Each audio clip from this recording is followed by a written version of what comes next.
അസ്സലാമു അലൈക്കും വറഹ്മത്തുള്ളാഹി വബറകാതുഹു. ബിസ്മില്ലാഹിർ റഹ്മാനിർ റഹീം. അൽഹംദുലില്ലാഹി റബ്ബിൽ ആലമീൻ. അല്ലാഹുമ്മ സ്വല്ലി അലാ റസൂലിക സയ്യിദനാ മുഹമ്മദ്. വേദിയിലെ ബഹുമാന്യരെ, സദസ്സിലെ പ്രിയപ്പെട്ടവരെ, അങ്ങനെ ചുരുക്കാനുള്ള കാരണം സമസാഹിബ് നേരത്തെ പറഞ്ഞതുപോലെ വേദിയിലുള്ളവർ അനുഭവിക്കുന്ന ഒരു പിടുത്തമുണ്ട്. സമയം ഇങ്ങനെ പുറകോട്ട് പോയി ഒരു പിടുത്തം പിടിക്കുമ്പം ആ സ്ക്രീനിൽ ചുവപ്പ് ആദ്യം തെളിയാം, പിന്നെ സ്റ്റോപ്പ് എന്ന് പറഞ്ഞിട്ടൊരു വാക്കും വരും. അതൊന്നും നിങ്ങൾ കാണുന്നില്ല, നമ്മൾ അനുഭവിക്കുന്നൊരു പ്രയാസം. ഏതായാലും എൻ്റെ ഒരു ആഗ്രഹം ഈ സെഷനിൽ 1 മിനിറ്റ് ഈ പ്രസീഡിയത്തിന് അങ്ങോട്ട് സംഭാവന ചെയ്യണമെന്ന് ആഗ്രഹിച്ചിട്ടാണ് ഞാൻ നിൽക്കുന്നത്. അള്ളാഹു അനുഗ്രഹിക്കുമാറാകട്ടെ. ഞാൻ ഈ കുടുംബ ബന്ധങ്ങളുമായി ഇടപെട്ട് പ്രവർത്തിക്കുന്ന ഒരാളെന്ന നിലയ്ക്ക് ഈ അടുത്ത കാലത്ത് വായിച്ചൊരു പുസ്തകം, ജോൺ ഗ്രേ എന്ന് പറയുന്ന ഒരു വേൾഡിൽ ശ്രദ്ധിക്കുന്ന ഒരു എഴുത്തുകാരൻ്റെ പുസ്തകം. അതിൽ women are from Venus and men are Mars എന്ന് പറയുന്നൊരു പുസ്തകം, ഒരു പച്ച കവറുള്ള പുസ്തകവും മാർക്കറ്റിലുണ്ട്. ആ പുസ്തകത്തിലെ കുറേ കാര്യങ്ങൾ പറഞ്ഞിടത്തൊരു കുഞ്ഞു ഉദാഹരണം ജോൺ ഗ്രേ പറയുന്നുണ്ട്. രാത്രി വീട്ടിൽ വൈകിയെത്തിയ ഭർത്താവിനോട് ഭാര്യ പറയുന്നു, മോട്ടർ കേടായി, വെള്ളം വലിക്കാൻ ഞാൻ ബുദ്ധിമുട്ടി, എൻ്റെ ചുമലുകൾ തളർന്നു, എൻ്റെ കൈകൾ വേദനിച്ചു. ഇങ്ങനെ പറഞ്ഞ് സങ്കടത്തോടെ നിൽക്കുന്ന പെണ്ണിൻ്റെ മുമ്പിൽ ആണ് ഉടൻ മൊബൈലെടുത്ത് പ്ലംബറിനെ ഡയൽ ചെയ്യുന്നു. പ്ലംബറിനെ വിളിച്ചിട്ട് മോട്ടറൊന്ന് നന്നാക്കാനുള്ള പരിപാടിയിലാണ് ആണ്. ജോൺ ഗ്രേ പറയുന്നത്, ഈ സമയത്ത് പെണ്ണിന് വേണ്ടത് പ്ലംബറല്ല, തൻ്റെ വേദനകളെയും ആവലാതികളെയും കേൾക്കുന്ന ഒരു ഭർത്താവിനെയാണ്. അപ്പോഴും ഫോൺ എടുക്കണ്ട എന്നർത്ഥം. എല്ലാ കുടുംബങ്ങളിലും സംഭവിക്കുന്ന ഒരു പൂരകമല്ലാത്തൊരു പ്രശ്നമുണ്ട്. അത് എന്നെ കേൾക്കുന്നില്ല, എന്നെ പരിഗണിക്കുന്നില്ല, എന്നെ ശ്രദ്ധിക്കുന്നില്ല എന്ന് പറയുന്ന തോന്നലിൽ ജീവിക്കുന്ന മറ്റൊരാളാണ്. ബന്ധങ്ങൾ രൂപപ്പെട്ടു വരുന്നതിന് എപ്പോഴും റിങ്ങാണ് ആളുകൾ ഉപയോഗിക്കുക. റിങ് എന്ന് പറയുന്ന വാക്ക് ഇസ്ലാമികമായി ബന്ധത്തിന് അനിവാര്യമല്ലെങ്കിലും മറ്റു സമൂഹത്തിലൊക്കെ റിങ്ങിലാണ് ബന്ധം രൂപപ്പെട്ടു വരുന്നത്. റിങ് എന്ന് പറയുന്ന പദത്തിൽ ഉണ്ടാകാൻ പറ്റുന്നതും ഉണ്ടാകാൻ പറ്റാത്തതും ഉണ്ട്. നമ്മൾ സാധാരണ പറയും, കുടുംബ ജീവിതത്തിൻ്റെ അകത്ത് പോസിറ്റീവായി ഉണ്ടാകേണ്ട 3 റിങ്ങുകൾ ഉണ്ടായിട്ടില്ലെങ്കിൽ നെഗറ്റീവ് ആയ 4ാമത്തെ റിങ് അനുഭവിക്കേണ്ടി വരും. പോസിറ്റീവായ റിങ് എന്ന് പറയുന്നത് ഹിയറിംഗ് ആണ്, ഷെയറിംഗ് ആണ്, കെയറിംഗ് ആണ്. അത് 3 ഇല്ലെങ്കിൽ 4ാമത്തെ റിങ് ബോറിംഗ് ആയിട്ട് തോന്നും. വീട്ടിൽ കയറി പോകുമ്പം എന്തോ ഒരു സുഖമില്ല എന്ന് തോന്നുക, എന്തോ ഒരു സന്തോഷമില്ല എന്ന് തോന്നുക. പള്ളിയിൽ നിസ്കാരം കഴിഞ്ഞ് ഹദ്ദാദ് കഴിഞ്ഞ് സ്വലാത്ത് കഴിഞ്ഞ് ഹൗലിൻ്റെ പരിസരത്തിരിക്കുന്ന ആജിയാരോട്, പള്ളി കമ്മിറ്റി പ്രസിഡൻറ്റും ആകാം, സെക്രട്ടറി ആകാം, അതാണ് സമസാഹിബ് അവസാനം സൂചിപ്പിച്ചത്. നമ്മളൊക്കെ അത് കാണിക്കേണ്ടതുണ്ട്. ഉസ്താദ് ചോദിക്കുന്നു, എൻ്റെ വീട്ടിൽ പോകുന്നില്ലേ എന്ന് ചോദിക്കുമ്പം അദ്ദേഹത്തിൻ്റെ മറുപടി, അവിടെ പോയിട്ടെന്താ, വീർത്ത മുഖം കാണാനാ, ഈ ഹൗലിൻ്റെ കരയിൽ തന്നെയാണ് തണുപ്പ്. അപ്പോൾ ജീവിതത്തിൽ കുടുംബ ബന്ധത്തിൻ്റെ അകത്ത് കേൾക്കുന്ന ഒരാൾ ആയി മാറണം ഭർത്താവ്.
ബാങ്കിൻ്റെ സമയം മൈനസ് ചെയ്ത് ഇട്ട IT വിങ്ങിന് നന്ദി.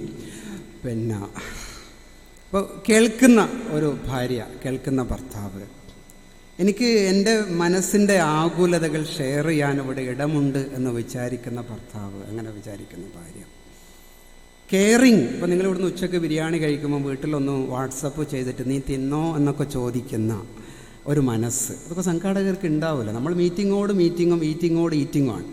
അവിടെ ഭർത്താവിൻ്റെ സാമീപ്യം കൊതിച്ച് അതിൽ എനർജി ആഗ്രഹിച്ച് നിൽക്കുന്ന ഒരു പെണ്ണുണ്ട്. ഞാൻ എപ്പോഴും ഈ വേദിയിൽ തന്നെ പറഞ്ഞിട്ടുണ്ട്, ആ പെണ്ണിൻ്റെ ദുആ കൊണ്ടാണ് പലരുടെയും സ്ഥാനം തന്നെ നഷ്ടപ്പെട്ടു പോയത്. കാരണം എന്താ, അവിടെ ശ്രദ്ധിക്കൂല, വെറും ഓട്ടം തന്നെയായിരിക്കും.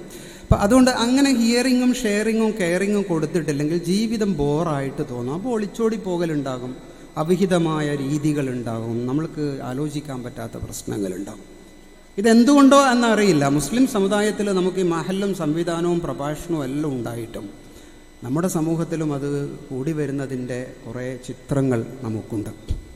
എന്താണ് നമ്മൾ ഇതിൽ നിന്നും മോചനത്തിന് വേണ്ടി ചെയ്യേണ്ടത് എന്ന് പറയുന്ന ആലോചനയിൽ ഏറ്റവും പ്രധാനപ്പെട്ടത്, ഇത് ബന്ധങ്ങൾ ഉണ്ടാകുന്നതിൻ്റെ ഒരു കെമിസ്ട്രി ഉണ്ട്. അത് ഇസ്ലാം വളരെ കൃത്യമായി പഠിപ്പിച്ചിട്ടുണ്ട്. ഒമൻ ആയാത്തിഹി അൻ ഖലഖ ലക്കും മിൻ അൻഫുസിക്കും അസ്വാജൻ ലിതസ്കുനു ഇലൈഹാ വജഅല ബൈനക്കും മവദ്ദതൻ വറഹ്മ ഇന്ന ഫി ദാലിക ലആയാതിൻ ലിഖൗമി യതഫക്കറൂൻ. അല്ലാഹുവിൻ്റെ ദൃഷ്ടാന്തങ്ങളിൽപ്പെട്ടതാണ്. നിങ്ങൾക്ക് തന്നെ നിങ്ങളിൽ നിന്ന് ഇണകൾ ഉണ്ടാക്കി. എന്തിനാണ്? സക്കീനത്തിനാണ്. ദാമ്പത്യ ജീവിതത്തിൻ്റെ ഒരു ശ്രേഷ്ഠമായ ലക്ഷ്യം എന്ന് പറയുന്നത് സമാധാനമാണ്. അതില്ലെങ്കിൽ നമുക്ക് ശരിക്കും ജീവിതമില്ല. ആ സക്കീനത്ത് കിട്ടാനുള്ള രണ്ട് വഴികളാണ് പഠിപ്പിച്ചത്. അൽ മവദ്ദ വ റഹ്മ. ഒന്ന് സ്നേഹം, മറ്റൊന്ന് റഹ്മത്ത്, കാരുണ്യം. സ്നേഹം എന്ന് പറയുന്ന വാക്കിനെ ഒരുപാട് രീതിയിൽ എടുത്ത് കൈകാര്യം ചെയ്യപ്പെടുന്ന ഒരു കാലഘട്ടത്തിൽ ജീവിക്കാൻ മഹല്ല് ഭാരവാഹികളായ നമ്മൾ ആലോചിക്കണം. ഞാൻ കുടുംബ മനഃശാസ്ത്ര മേഖലയിൽ പ്രവർത്തിക്കുന്ന ഒരാളാണ്. ഈ അടുത്ത കാലത്തായി നമ്മുടെയൊക്കെ മുമ്പിലേക്ക് വരുന്ന ബന്ധങ്ങളുടെ പ്രശ്നങ്ങളുമായി വരുന്നത് അധികവും യങ്ങർ കപ്പിളാണ്. പുതിയ ഭാര്യ ഭർത്താക്കന്മാരാണ്. 3 മാസം, 4 മാസം, 5 മാസം. ആഴത്തിൽ പരിശോധിച്ച് നോക്കുമ്പം അതിൻ്റെ പ്രശ്നം എന്താണെന്ന് പറയുന്നത് സ്നേഹം എന്ന് പറയുന്നതിലുള്ള ദുർവ്യാഖ്യാനമാണ്. കാരണം പെണ്ണിനെ ഉറപ്പിച്ചാൽ സാധാരണ നിലക്ക് മുമ്പൊക്കെ എന്തെങ്കിലുമൊക്കെ ഗിഫ്റ്റ് കൊടുത്ത് ഉറപ്പിക്കും.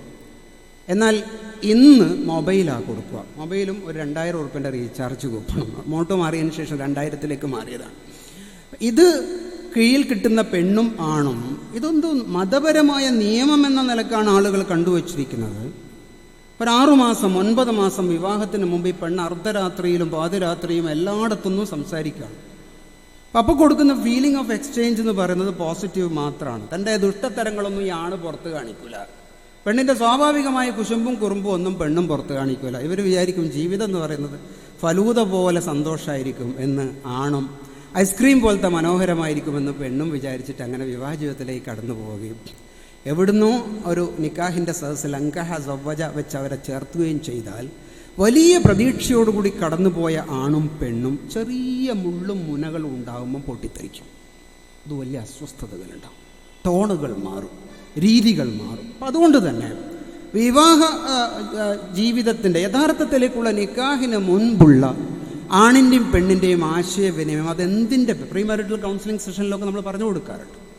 എന്തിൻ്റെ പേരിലായാലും അതിനെ പ്രോത്സാഹിപ്പിക്കാൻ വേണ്ടി പറ്റില്ല. രണ്ടാമത്തത് സ്നേഹം എന്ന് പറയുന്നത് എന്താണ് എന്ന് തിരിച്ചറിയാത്ത ഒരു ജനറേഷൻ, എന്താണെന്ന് തിരിച്ചറിയാത്ത ഒരു ജനറേഷൻ വളരുന്നുണ്ട്. ഈ വിവാഹ ബന്ധത്തിൻ്റെ തന്നെ വേറൊരു കാര്യം കൂടി മഹല്ല് ഭാരവാഹികൾ ശ്രദ്ധിക്കുക. ഈ അടുത്ത കാലത്ത് എൻ്റെ മുമ്പിൽ വന്ന ഒരു ആൺകുട്ടി, അത് ഏത് ജില്ലയിലാണ് എവിടെ നിന്നാണെന്ന് ഞാൻ പറയുന്നില്ല, അയാൾക്ക് 28 വയസ്സാണ്. കല്യാണം ഒരു ഏതാണ്ട് 10-40 പെണ്ണിനെ കണ്ടതിന് ശേഷമാണ് ഒരു പെണ്ണിനെ ഉറപ്പിച്ചത്. ഇപ്പം 41ാമത്തെ പെണ്ണിൻ്റെ പ്രശ്നം, ആ പെണ്ണിനെ എന്തോ കാണാൻ രസമില്ല എന്ന് ഇയാളുടെ ഉള്ളിൽ തോന്നിത്തുടങ്ങിയിരിക്കുന്നു. എങ്ങനെയാണ് തോന്നിയത്? വിവാഹത്തിന് മുൻപ് ഈ പെണ്ണിൻ്റെ ഫോട്ടോ വാട്സപ്പിൽ വാങ്ങിയിട്ട് തൻ്റെ ഏതോ 1-2 ഗ്രൂപ്പുകളിൽ ഷെയർ ചെയ്തിട്ട് ആ ഗ്രൂപ്പിൽ കിട്ടുന്ന സ്ട്രോക്കുകളുണ്ടല്ലോ, അഭിപ്രായങ്ങൾ, അത് കേട്ടിട്ട് ഇവൻ ഉറക്കില്ലാണ്ടായിരിക്കുന്നു. ഞാൻ ഇവനോട് ചോദിച്ചു, അതിനേക്കാളും ഭേദം നീ കെട്ടാൻ പോകുന്ന പെണ്ണിനെ ഇങ്ങനെ അണിയിച്ചൊരുക്കിയിട്ട് ഏതെങ്കിലും മാർക്കറ്റിൽ കൊണ്ടുവന്നിട്ട് രാവിലെ മുതൽ വൈകുന്നേരം വരെ നിർത്തിയിട്ട് സുഹൃത്തെ അഭിപ്രായം പറയൂ എന്നൊരു ബോർഡ് എഴുതിയിട്ട് അവിടെ വെക്കുന്നതായിരുന്നില്ലേ എന്ന് ഞാൻ ചോദിച്ചു. എവിടെ നിൽക്കുകയാണ്? അതൊക്കെ മതത്തിൻ്റെ ഭാഗമാണോ? ആളുകൾ സൈക്കിക്കാവുകയാണ്, ഇതൊക്കെ ആളുകൾ കൊട്ടുഘോഷിക്കുകയാണ്. അപ്പം അതുകൊണ്ട് ഇങ്ങനെയുള്ള ഏർപ്പാടുകളൊക്കെ ആദ്യമേ ഒഴിവാക്കണം. വലിയ പ്രതീക്ഷയോടുകൂടിയാണ് ആവരുത് ആണും പെണ്ണും വിവാഹ ജീവിതത്തിലേക്ക് കാണാം. അത് അഡ്ജസ്റ്റ്മെൻറ്റിൻ്റെ ലോകത്തിനേക്കാളേറെ അണ്ടർസ്റ്റാൻഡിങ്ങിൻ്റെ ലോകമാണ് എന്ന് പഠിപ്പിക്കണം. ധാരാളം മനസ്സിലാക്കാനുണ്ട് എന്നാലോചിക്കണം. ആണിന് ആണിൻ്റെതായ സവിശേഷതകളില്ലേ, പെണ്ണിന് പെണ്ണിൻ്റെതായ സവിശേഷതകൾ, എന്തെല്ലാം പ്രത്യേകതകളുണ്ട്. ആണ് വളരെ തിരക്കുള്ള ആളാണ്, വേഗതയുള്ള ആളാണ്. ആണിൻ്റെ തലച്ചോറിൻ്റെ ലെഫ്റ്റ് ബ്രെയിനാണ് എപ്പോഴും ആക്റ്റീവായി നിൽക്കുക, എപ്പോഴും ലോജിക്കലായിട്ട് ചിന്തിക്കും, തർക്കിക്കും, നിയന്ത്രിക്കും. പെണ്ണ് റൈറ്റ് ബ്രെയിനാണ്. അപ്പോൾ പെണ്ണ് എപ്പോഴും ഒരു ഫീലിലേക്കൊക്കെ പോകും, പെട്ടെന്ന് കണ്ണീരൊക്കെ കാണിക്കും. ഇത് പരസ്പരം മനസ്സിലാക്കാൻ പറ്റണ്ടേ. ആണുങ്ങൾ കാഴ്ച ഇഷ്ടപ്പെടുന്നവരാണ്, പെണ്ണ് ചെവിക്കാണ് സന്തോഷം. ഇതൊക്കെ ഒരുപാട് വ്യത്യാസം. ഇതൊക്കെ നമ്മൾ പ്രീമാരിറ്റൽ കൗൺസിലിങ്ങിൻ്റെ സെഷനുകളിൽ ദീർഘമായ സെഷനുകളാണ്. ഇത് നമ്മളും മനസ്സിലാക്കണം. വീട്ടിൽ പോയിട്ട് സ്വന്തം ഭാര്യയുടെ മുഖത്ത് നോക്കാൻ നേരം കിട്ടാത്ത ഒരാളെങ്ങനെയാണ് നാട്ടുകാരൊക്കെ മുഖത്ത് നോക്കിയിട്ട് പള്ളിയിൽ ജുമാക്ഷ ക്ഷണിയിട്ടിട്ട് സംസാരിക്കുന്നതെന്ന് നമ്മളോട് ആലോചിക്കണം. അപ്പോൾ ഇവിടെ നിന്നല്ലോ നമുക്ക് ഒരുപാട് എനർജി കിട്ടാനുണ്ട്, അങ്ങോട്ടും ഇങ്ങോട്ടും കിട്ടാനുണ്ട്. സ്നേഹം എന്ന് പറയുമ്പം സാധാരണഗതിയിൽ നമ്മൾ പറയും 4 തരത്തിലുള്ള സ്നേഹമുണ്ട്. അത് മനഃശാസ്ത്ര പുസ്തകത്തിലൊക്കെ കാണും. ഒന്നാമത്തതെന്ന് പറഞ്ഞ് ഇറോസ് എന്ന് പറയും. അത് ശാരീരികമാണ്. ശാരീരികമായി എന്തോ എവിടെയോ കിട്ടാനുണ്ട്, ഒരു സ്പർശനത്തിൻ്റെ ഒരു ചന്തവും സുഖവും. രണ്ടാമത്തതെന്ന് പറയുന്നത് ഫാലിക് എന്ന് പറയുന്ന ഒരു ഭാഗമാണ്. അത് സൗഹൃദമാണ്. ഒരു തമാശയും പറയാത്ത ഭാര്യ ഭർത്താക്കന്മാരെ കുറിച്ച് നമ്മൾ ആലോചിച്ച് നോക്കിയിട്ട്, ഒരു തമാശയും പറയാത്ത ഭാര്യ ഭർത്താക്കന്മാരുടെ വരണ്ട വീട്ടിൻ്റെ അകത്ത് ജനിക്കുന്ന വളരുന്ന കുട്ടികൾ ക്രിമിനലുകളാവും. ഒരിക്കൽ എൻ്റെ അടുത്തൊരു കൊച്ചു കുഞ്ഞു വന്നു, 6ാം ക്ലാസ്സുകാരനാണ്. അവൻ വന്നിട്ട് എന്നോട് പറഞ്ഞു, അവനെയും കൊണ്ട് വന്ന രക്ഷിതാക്കൾ, മനഃശാസ്ത്രം അറിയുന്ന ആളുകൾക്കറിയാം, അഡൽട്ടിൽ നിൽക്കുന്നവരാണ്, എപ്പോഴും തർക്കവും വാശിയിലും നിൽക്കുന്ന ആളുകൾ. ഒരു കടലാസിൽ നിറയെ ഈ കുട്ടിയെക്കുറിച്ചുള്ള പ്രശ്നങ്ങൾ ബുള്ളറ്റായി എഴുതി വെച്ചിട്ട് കൊണ്ടുവന്നിരിക്കുന്നു, കുഞ്ഞു കുഞ്ഞു പോയിന്റുകൾ. അപ്പോൾ ഇവനെക്കുറിച്ച് സംസാരിച്ച് പുറത്തു പോയ ഉടനെ ഈ പയ്യൻ വന്നിട്ട് എന്നോട് പറഞ്ഞു, സാറേ നിങ്ങൾ എന്നെ കൗൺസിലിംഗ് ചെയ്യാൻ പോവാണോ എന്ന് ചോദിച്ചു. ഞാൻ പറഞ്ഞു അതെ. അപ്പോൾ ഈ കുഞ്ഞിൻ്റെ കാലിൻ്റെ മേലെ കാലെടുത്ത് വെച്ചിട്ട് ഇവനോട് ധൈര്യം സംഭരിച്ചിട്ട് എന്നോട് പറഞ്ഞു, എന്നാൽ കൗൺസിലിംഗ് ചെയ്യേണ്ടത് എന്നെയല്ല, എന്നെ കൂട്ടി വന്ന 2 ആളില്ലേ. ഈ കുട്ടി പറയും, ഏറാണ് സാറേ, കിണ്ണെടുത്തിട്ട് അങ്ങ് ഇങ്ങോട്ട് എറിയുമ്പോൾ ഇസ്തിരിപ്പെട്ട് എടുത്തിട്ട് അങ്ങോട്ട് എറിയും, അന്നേരം റിമോട്ട് എടുത്തിട്ട് എറിയും, അപ്പോൾ അടുക്കളയിൽ നിന്ന് ഇതെടുത്തിട്ട് എറിയും. അപ്പോൾ ഈ നിങ്ങളതിനെ അതിശയോക്തിയിൽ കാണണ്ടാന്ന്. നമ്മൾ സാധനം എടുത്തിട്ട് എറിയുന്നില്ലെങ്കിൽ പോലും വീർപ്പിച്ച മുഖം കൊണ്ട് വീട്ടിലേക്ക് കയറി പോവുകയും അപ്പോഴും വീർപ്പിച്ച മുഖം കൊണ്ട് ഇങ്ങോട്ട് നിൽക്കുകയും ചെയ്യുന്ന കൗതുകകരമായ വീട്ടിലെ ഒരവസ്ഥയെ ദൂരേന്ന് നോക്കിയിട്ട് നിൽക്കുന്ന കുഞ്ഞ് തീരുമാനിക്കുന്നുണ്ട്, ഞാനൊരു സുഖമുള്ള വീട്ടിലല്ല ജീവിക്കുന്നത്, എനിക്കെന്തെല്ലോ പ്രശ്നങ്ങളുണ്ട്, ഇവിടെ ജീവിച്ച പ്രശ്നമാണ്. അതുകൊണ്ടാണ് പലരും, ബാക്കി ഞാൻ പറയുന്നില്ല, പത്രത്തിലൊക്കെ വായിക്കുന്ന സംഗതികളുണ്ടാകുന്നത്. അതുകൊണ്ട് സ്നേഹത്തിൻ്റെ രണ്ടാമത്തെ ഭാഗം എന്ന് പറയുന്നത് ഫാലിക് എന്ന് പറയും. അതെന്താ? സൗഹൃദവും കുഞ്ഞു വർത്താനവും സ്നേഹവും സന്തോഷവും ഒക്കെ. കണ്ണൂരുള്ള ഒരു പെൺകുട്ടിയുടെ ഒരു പെണ്ണ് ഭർത്താവിൻ്റെ വാനിറ്റി ബാഗ് ഇങ്ങനെ തുറന്ന് സിബ് തുറന്ന് കളിക്കുന്ന സമയത്ത്, ഭർത്താവ് പെണ്ണിൻ്റെ വാനിറ്റി ബാഗ് ഇങ്ങനെ തുറന്ന് കളിക്കുന്ന സമയത്തോ വെറുതെ പെണ്ണ് പറഞ്ഞു, എടാ കള്ളാന്ന് വിളിച്ചു. എടാ കള്ളാന്ന് വിളിച്ചാൽ എൻ്റെ ഫിക്ക് എന്താണെന്നും എനിക്കറിയില്ല. എടാ കള്ളാന്ന് വിളിക്കലും അപ്പോഴേക്കും ഭർത്താവ് ബൈക്ക് എടുത്തിട്ട് വീട്ടിൽ പോയിട്ട് ഉമ്മാനോട് പറഞ്ഞു, അവളെന്നെ കള്ളാന്ന് വിളിച്ചു. അപ്പോൾ നിങ്ങൾക്ക് അറിയാലോ, അമ്മ പറഞ്ഞു. ചില ഉമ്മമാരും ഉപ്പമാരൊക്കെ ഇങ്ങനെ താങ്ങി പിടിച്ചു നിൽക്കും ഈ പരിശുദ്ധമായ പ്രേമത്തിൻ്റെ അകത്ത് ഈ പാലിൽ ഉപ്പിടുന്ന പോലെ ചെയ്യാൻ. കൗൺസിലിംഗ് സെഷനിലൊക്കെ 2 ഇന്നോവ വരാറുണ്ട് ക്ലിനിക്കിൽ. ഒന്നാമത്തെ ഇന്നോവ അത് ഭർത്താവിൻ്റെ പാർട്ടി വന്ന ഇന്നോവ, രണ്ടാമത്തെ ഇന്നോവയിൽ ഭാര്യയുടെ പാർട്ടി ഇങ്ങനെ നിൽക്കും. അപ്പോൾ ഞാൻ ചോദിക്കും, നമുക്ക് ഭാര്യനും ഭർത്താവിനും ഒന്നും തരുമോ ആ കൂട്ടത്തിൽ നിന്ന്? ഇവരോടെല്ലാം ആരും സംസാരിക്കാൻ? ഇവരെ കട്ടക്ക് ഈഗോക്ക് നിൽക്കുക ഈ കുടുംബത്തിൻ്റെ അകത്ത് വിഷം ചേർക്കാൻ. എന്നിട്ട് ഫാലിക് എന്ന് പറയുന്നത് സ്നേഹ സൗഹൃദങ്ങളുടെ ഒരു സ്നേഹമുണ്ടാകണം, ബന്ധമുണ്ടാകണം. മൂന്നാമത്തെ സ്റ്റോക്ക് എന്ന് പറയും. സ്റ്റോക്ക് എന്ന് പറഞ്ഞാൽ അതാണ് സമസ്തായിവ് കൂടുതൽ നേരത്തെ പറഞ്ഞത്. ഞാൻ ആ വിഷയം കൗതുകപൂർവ്വം ശ്രദ്ധിച്ചു. ബന്ധങ്ങൾ, ഉത്തരവാദിത്തങ്ങൾ, ഭാര്യ, ഭർത്താവ്. ഞാൻ അധ്വാനിച്ചിട്ട് വൈകുന്നേരം കൊണ്ടുപോകും. നിങ്ങൾ കണ്ടിട്ടുണ്ടോ നാട്ടിലെ സാധാരണ ഒരു കർഷകനായ ഒരാൾ വൈകുന്നേരം വീട്ടിലേക്ക് പോകുമ്പോൾ അയാളുടെ 2 കയ്യിലും സഞ്ചിയിൽ സാധനം, തലയിലൊരു കെട്ട്, അതിൻ്റെ മേലെ കെട്ടിയിട്ട് ചുമലിൽ തൂക്കിയിട്ട് വീട്ടിലേക്ക് പോകുന്നൊരു ഭർത്താവിനെ ആലോചിച്ച് നോക്കിയാട്ടെ. അപ്പോഴത്തേക്ക് ഒരു ഗ്ലാസ് ചായ എടുത്തിട്ട് നിറപുഞ്ചിരിയോടുകൂടി കാത്തു നിർത്തി വീട്ടിലെല്ലാ വേദനകളെയും മറക്കുന്ന, അല്ലേ? അത് പരിശുദ്ധ ഹദീസിലെ ഒരു വചനമുണ്ട്, തനദർത്ത ഇലൈഹ സർറത്ക, മുഖത്ത് നോക്കിയാൽ ചിരിക്കുന്ന പെണ്ണെന്ന് പറഞ്ഞിട്ടില്ലേ? അത് ഞാനീ പറഞ്ഞ മൂന്നാമത്തെ സ്നേഹത്തിൻ്റെ ലക്ഷണമാണ് സ്റ്റോക്ക് എന്ന് പറയുന്നത്. നാലാമത്തതെന്ന് പറയുന്നത് എപ്പേച്ച് എന്ന് പറയുന്ന ഒരു ബന്ധമാണ്. അത് ദൈവികമാണ്. അത് ഇലാഹിയായൊരു ബന്ധമുണ്ട്. എവിടെയോ ഒരു ഉമ്മാൻ്റെയും മകളുടെയും ബന്ധം, ഭാര്യയുടെയും ഭർത്താവിൻ്റെയും ഈ ചേർച്ചയുടെ ബന്ധത്തിൽ ഒരു ആത്മീയമായ ഇത് 4ഉം ചേർന്ന് വരുമ്പോഴേ കുടുംബബന്ധം സന്താവുള്ളൂ. ചില ആൾ ശരീരത്തിന് വേണ്ടി, ചില ആൾ തമാശക്ക് വേണ്ടി, ചില ആൾ ആത്മീയതയ്ക്ക് വേണ്ടി, ചില ആൾ കുടുംബത്തിന് വേണ്ടി. അത് പറ്റില്ല. ഇത് 4ഉം ചേർന്ന് വരണം. ഇതാരും പഠിപ്പിക്കണം? ഇത് നമ്മൾ വളർന്നു വരുന്ന കുട്ടികളെ അമിതമായ സ്നേഹപ്രതീക്ഷ ഉണ്ടാകാൻ പാടില്ല തന്നെ. അങ്ങനെ ഒരു ഹദീസ് നമ്മളെവിടെയോ വായിച്ചിട്ടുണ്ട്. അഹ്ബിബ് ഹബീബക ഹൗനമ്മ. ഉസ്താദ്മാരോട് ഇരിക്കുന്നുണ്ട്.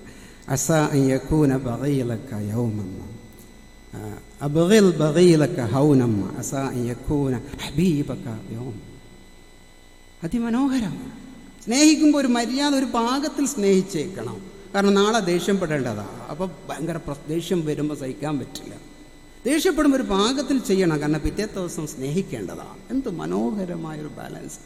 ആ നിലക്കുള്ളൊരു മനസ്സിൻ്റെ ബാലൻസിലേക്ക് കുട്ടികളെ മാത്രം പഠിപ്പിച്ചാൽ പോരാ. ഞങ്ങളൊക്കെ ഭാര്യഭർത്താക്കന്മാർക്കും ധാരാളം പരിശീലനങ്ങൾ ചെയ്തുകൊണ്ടിരിക്കുന്നുണ്ട്. അപ്പോൾ പ്രീമാരിറ്റൽ കൗൺസിലിങ്ങിൽ ഈ 7 മൊഡ്യൂൾ അതേക്കുറിച്ചൊക്കെ വിശദീകരിക്കുകയാണ്. അതിൽ വളരെ കൃത്യമായി ഇത് ഹൃദയത്തിൽ കൊണ്ടുപോകണം. എന്നിട്ട് വിവാഹത്തിലേക്ക് കടന്നു പോകണം. ഇനി കല്യാണം കഴിഞ്ഞവരുടെ കാര്യത്തിലോ ഈ കോഴ്സൊക്കെ കഴിഞ്ഞിട്ട് വന്നിട്ട് ഉപ്പയും ഉമ്മയും ഇങ്ങനെ പെരുമാറുന്നത് കാണുമ്പോൾ അത് സഹിക്കാൻ പറ്റാത്ത മക്കളും ഉണ്ടാവും. അത് കണ്ടിട്ട് എന്ന കുട്ടികളും ഉണ്ടാവും. അപ്പോൾ എന്ത് വേണം? ഭാര്യ ഭർത്താക്കന്മാരുടെയും പ്രശ്നങ്ങളിൽ ഇടപെടാനുള്ള ഒന്നും ഉണ്ടാവില്ല. നിങ്ങൾ വളരെ മെച്ചുറായ ഗ്രൂപ്പായതുകൊണ്ടാണ് ഞാൻ ഇങ്ങനെ പറയുന്നത്.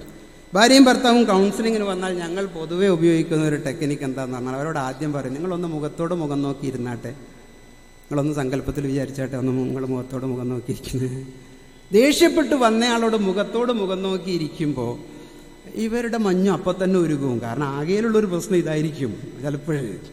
രണ്ടാമത്തെ ഒരു കാര്യം ഞങ്ങൾ പറയും, നിങ്ങളിൽ നിന്ന് ആദ്യം ആരാണ് സംസാരിക്കുന്നത്?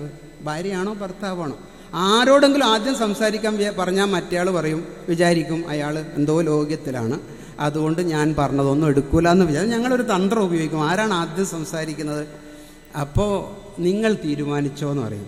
അപ്പോൾ അവർക്കിടയിൽ ഒരു തള്ളലുണ്ടാവും. പന്ത് അങ്ങോട്ടും ഇങ്ങോട്ടും കൈമാറൂലേ, നിങ്ങൾ പറഞ്ഞോ ഞാൻ പറഞ്ഞോ നിങ്ങൾ പറഞ്ഞോ ഞാൻ. ഈ കൈമാറ്റത്തിൻ്റെ ഇടയിൽ അവരുടെ പ്രശ്നവും സോൾവ് ചെയ്തിട്ടുണ്ടാവും. ഇത് ഇങ്ങനെയുള്ള ചെറിയൊരു നൂലിഴകളിൽ നിന്ന് ഒരു ഭാഗം ചെറുതായിട്ട് അഴിച്ച് പിരിച്ചെടുത്താൽ അത് നിങ്ങൾക്കെല്ലാം ചെയ്യാൻ പറ്റുന്നതേ ഉള്ളൂ. അതുകൊണ്ട് ആട്ടിലേതെങ്കിലും ഒരു ആണും പെണ്ണും പടങ്ങിയ ഖത്തീബ് അതിനെക്കുറിച്ച് പ്രസംഗിക്കുന്ന ആളാവരുത്. അതിലൊന്ന് ഇടപെടുക, ഒന്ന് ഒന്ന് കേട്ടാൽ മതി. പരിഹാരം നമ്മുടെ അടുത്തില്ല. കേട്ടു. ഞാൻ ഒരുപടി സെഷനുകൾക്ക് ഞാൻ സാക്ഷിയാണ്. ഒന്ന് കേട്ടു, എന്നിട്ട് പറഞ്ഞു, ബ്രീഫ് ചെയ്ത് കൊടുത്തു. വൈകുന്നേരം പോകുമ്പം നിങ്ങളുടെ പ്രശ്നം നിങ്ങൾക്ക് തന്നെ പരിഹരിക്കാൻ പറ്റും, രണ്ടാളൊന്ന് ഷെയ്ക്ക് ഹാൻഡ് ചെയ്താട്ടെ എന്ന്. ചിലപ്പോൾ 2 ഇന്നോവയിൽ വന്നാൾ ഒന്നിച്ച് ഒറ്റ ഇന്നോവയിലൊക്കെ പോകുന്ന കാണാൻ. എല്ലാം പരിഹരിച്ചു കൊടുക്കാൻ പറ്റില്ല. കേൾക്കുന്ന ഒരു സ്ഥലം, അതിന് നമുക്കൊരു ഗൈഡൻസ് സെൻറ്റർ വേണ്ടി വരും. പള്ളിയുടെ അജണ്ടയിൽ അത് വരേണ്ടി വരും. അത് പ്രസംഗത്തിൽ മാത്രം ഉൾപ്പെടുത്തിക്കൊണ്ട് കാര്യമില്ല. ഇടപെടലുകൾ ഉണ്ടാകണം. നമ്മളതിൻ്റെ ലിസ്റ്റുകൾ എടുക്കണം. എന്നിട്ട് ഇപ്പോൾ സംസാരിക്കാൻ മദ്രസ മുഅല്ലിങ്ങളിൽപ്പെട്ട ആളുകൾ, അധ്യാപകരിൽപ്പെട്ട ആളുകൾ, ഏറ്റവും കുറഞ്ഞത് ഒരു മേഖലയിൽ നമുക്കൊരു കൗൺസിലിംഗ് സെൻറ്റർ വേണം. അവിടെ രജിസ്റ്റർ ചെയ്യണം. പോലീസ് സ്റ്റേഷനിലേക്കും പാർട്ടി ഓഫീസിലേക്കൊക്കെ പോകുന്നതിന് മുമ്പ് അവിടെ വന്നിരിക്കണം. അവിടെ ഒരു കൗൺസിലർ ഉണ്ടാവട്ടെ, അവിടെ ഒരു അഡ്വക്കേറ്റ് ഉണ്ടാവട്ടെ, അവിടെ ഒരു മസ്ലഹത്തിൽ വർത്താനം പറയുന്ന ആളും വേണ്ടി വരും. ചിലപ്പോൾ അങ്ങനത്തെ ഉമറാക്കളൊക്കെ കൂടി ഇരിക്കുന്നത് ഞാൻ കാണുന്നുണ്ട്. അവർ പറഞ്ഞെടുത്താൽ അങ്ങനത്തെ ആളും വേണ്ടി വരും. അത് കൗൺസിലർക്ക് പറ്റില്ല. അങ്ങനെ കൈകാര്യം ചെയ്യുന്ന ഒരു സെൻറ്റർ നമുക്കുണ്ടെങ്കിൽ ഈ ഹൃദയ ചേർച്ച നമുക്ക് വേഗത്തിൽ ഉണ്ടാക്കി എടുക്കാൻ വേണ്ടി പറ്റും. അപ്പം ഇത് ബേസാണ്.